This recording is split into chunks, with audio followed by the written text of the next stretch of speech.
Hello, everybody. Welcome back to another day of our Bible reading. Today is day 289. It is Saturday, October 16th, and it is so good to be with you.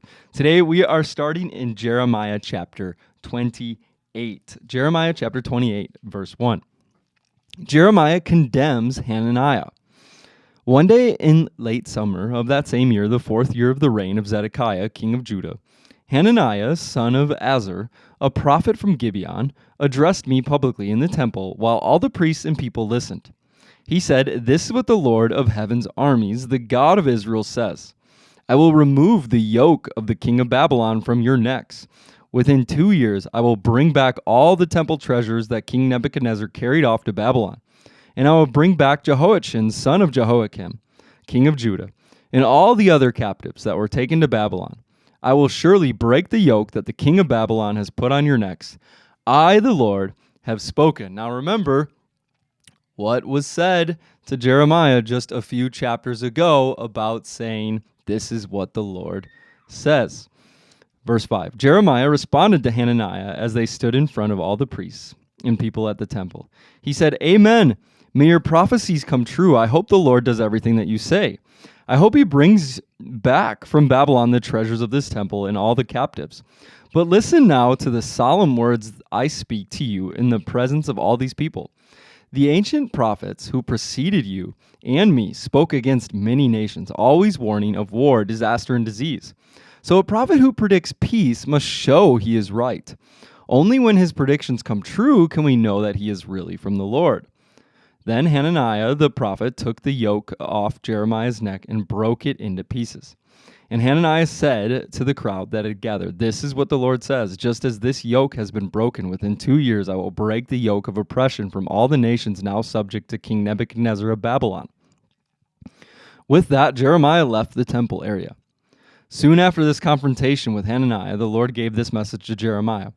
"Go and tell Hananiah, this is what the Lord says.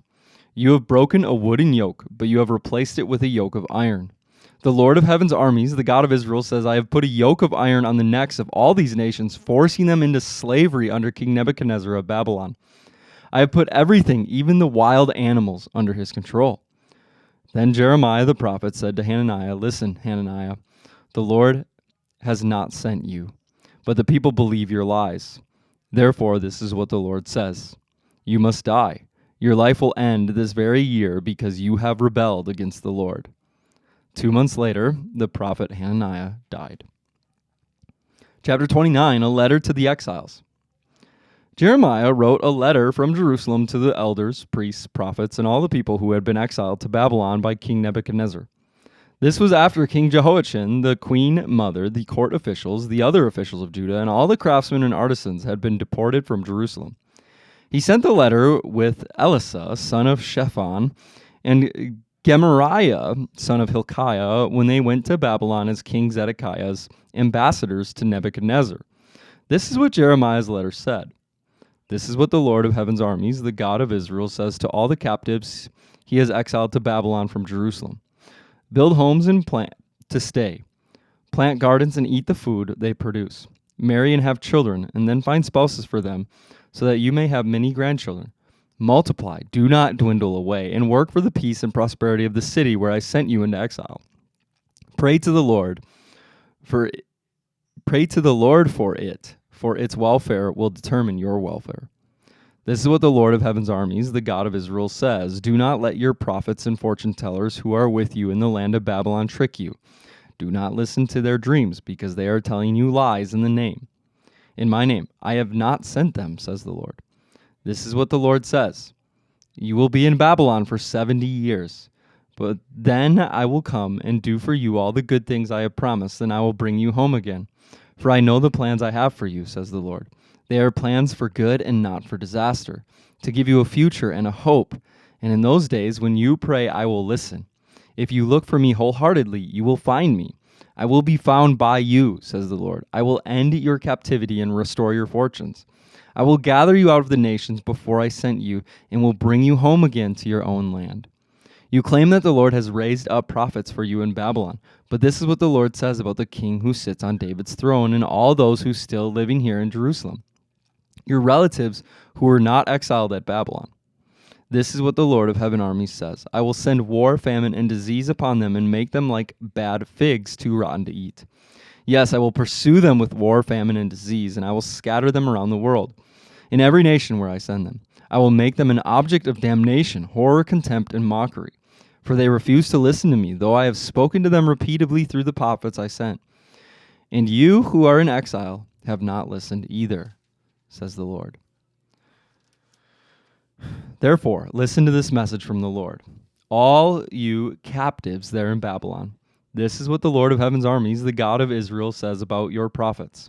Ahab, son of Kolaiah, and Zedekiah, son of Messiah, who are telling you lies in my name. I will turn them over to Nebuchadnezzar for execution before your eyes. Their terrible fate will become proverbial, so that the Judean exiles will curse someone by saying, May the Lord make you like Zedekiah and Ahab, whom the king of Babylon burned alive. For these men have done terrible things among my people, and they have committed adultery with their neighbors' wives, and have lied in my name, saying things I did not command. I am a witness to this. I, the Lord, have spoken. A message for Shemaya. The Lord sent this message to Shemaya the Nehelamite in Babylon. This is what the Lord of heaven's armies, the God of Israel, says. You wrote a letter on your own authority to Zephaniah, son of Messiah, the priest, and you sent copies of the other priests and people to Jerusalem. You wrote to Zephaniah, the Lord has appointed you to replace Jehoiada as the priest in charge of the house of the Lord. You are responsible to put into stocks and neck irons any crazy man who claims to be a prophet. So why have you done nothing to stop Jeremiah from Anathoth, who pretends to be a prophet among you? Jeremiah sent a letter here to Babylon, predicting that our captivity will be a long one. He said, build homes and plan to stay, plant gardens and eat the food that they produce. But when Zephaniah the priest received Shemaya's letter, he took it to Jeremiah and read it to him. Then the Lord gave this message to Jeremiah. Send an open letter to all the exiles in Babylon, and tell them this is what the Lord says concerning Shemaya the Nehelamite. Since he has prophesied to you when I did not send him, and has tricked you into believing his lies, I will punish him and his family. None of his descendants will see the good things I will do for my people, for he has incited you to rebel against me. I, the Lord, have spoken. All right. We'll pick up in chapter 30 tomorrow. And then another exciting day here as we're in a few short books.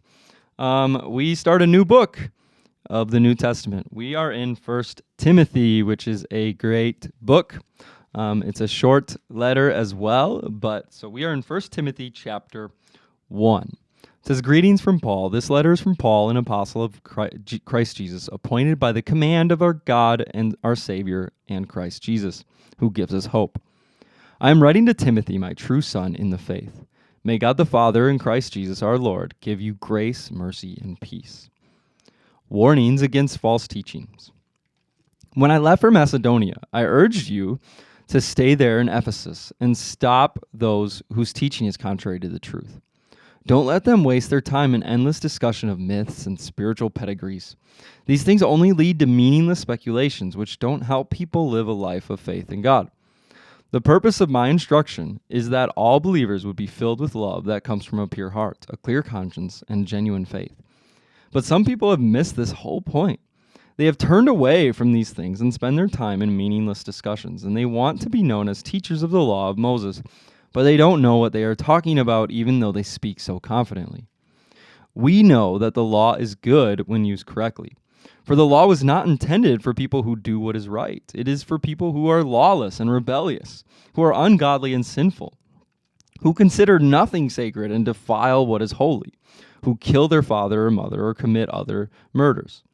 The law is for people who are sexually immoral, or who practice homosexuality, or slave traders, liars, promise breakers, or who do anything else that contradicts the wholesome teaching that comes from the glorious good news entrusted to me by our blessed God. Paul's gratitude for God's mercy. I thank Christ, Jesus our Lord, who has given me strength to do his work. He considered me trustworthy and appointed me to serve him, even though I used to blaspheme the name of Christ. In my insolence, I persecuted his people, But God had mercy on me because I did it in ignorance and unbelief. Oh, how generous and gracious our Lord was. He filled me with the faith and the love that come from Christ Jesus. This is a trustworthy saying, and everyone should accept it.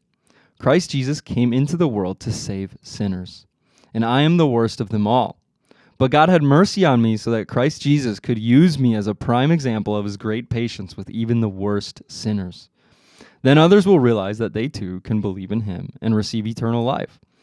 All honor and glory to God forever and ever. He is the eternal King, the unseen one who never dies. He alone is God. Amen. Timothy's responsibility. Timothy, my son, here are my instructions for you. Based on the prophetic words spoken about you earlier, may they help you fight well in the Lord's battles. Cling to your faith in Christ and keep your conscience clear. For some people have deliberately violated their consciences. As a result, their faith has been shipwrecked. Hananiah and Alexander are two examples. I threw them out and handed them over to Satan so that they may learn not to blaspheme God. And we'll continue on in chapter 2 tomorrow. And then in Psalm today, we are reading Psalm 86, a prayer of David. It says, "Bend down, O Lord, and hear my prayer, and answer me, for I need your help. Protect me, for I am devoted to you. Save me, for I serve you and trust you. You are my God. Be merciful to me, O Lord, for I am calling on you constantly. Give me happiness, O Lord, for I give myself to you. O Lord, you are so good, so ready to forgive, so full of unfailing love for all who ask for your help. Listen closely to my prayer, O Lord, and hear my urgent cry. I will call to you whenever I'm in trouble, and you will answer me. No pagan god is like you, O Lord. None can do what you do. All the nations you made will come and bow before you, Lord, and they will praise your holy name, for you are great and perform wonderful deeds. You alone are God. Teach me your ways, O Lord, that I may live according to your truth. Grant me purity of heart, so that I may honor you. With all my heart I praise you, O Lord my God. I will give glory to your name forever, for your love for me is great, and you have rescued me from the depths of death. O God, insolent people, rise up against me. A violent gang is trying to kill me. You mean nothing to them. But you, O Lord, are a God of compassion and mercy, slow to get angry, and filled with unfailing love and faithfulness. Look down and have mercy on me. Give your strength to your servants, and save me, the son of your servant. Send me a sign of your favor, and then those who hate me will be put to shame. For you, O Lord, help and comfort me." Alrighty, and then we turn and we finish our scripture reading of the day with Proverbs 25, verse 17. It says, "Don't visit your neighbors too often, or you will wear out your welcome." We probably have all had people who have visited us and worn out their welcome. All right, and then our quote of the day from Oswald Chambers today for October 16th is the key to the master's orders. The key to the missionary's difficult task is also not the key of common sense, nor is it the key of medicine, civilization, education, or even evangelization. The key is in following the master's orders. The key is prayer. Matthew 9:38 says, "Pray the Lord of the harvest to send out laborers into his harvest." The key is prayer. We need to be spending time in prayer. Let's pray. Lord, we just thank you that you have called us. Lord, we thank you that you have called us to go into the world and to make a difference and to build your kingdom. Lord, continue to lead us. Thank you for your word, and thank you for teaching us. Lead us, Lord, to do your work and to be the hands and feet of Jesus. And it's in Jesus' name we pray. Amen. All right, everybody, thank you so much for joining us for another day. We will be back again tomorrow. Bye, guys.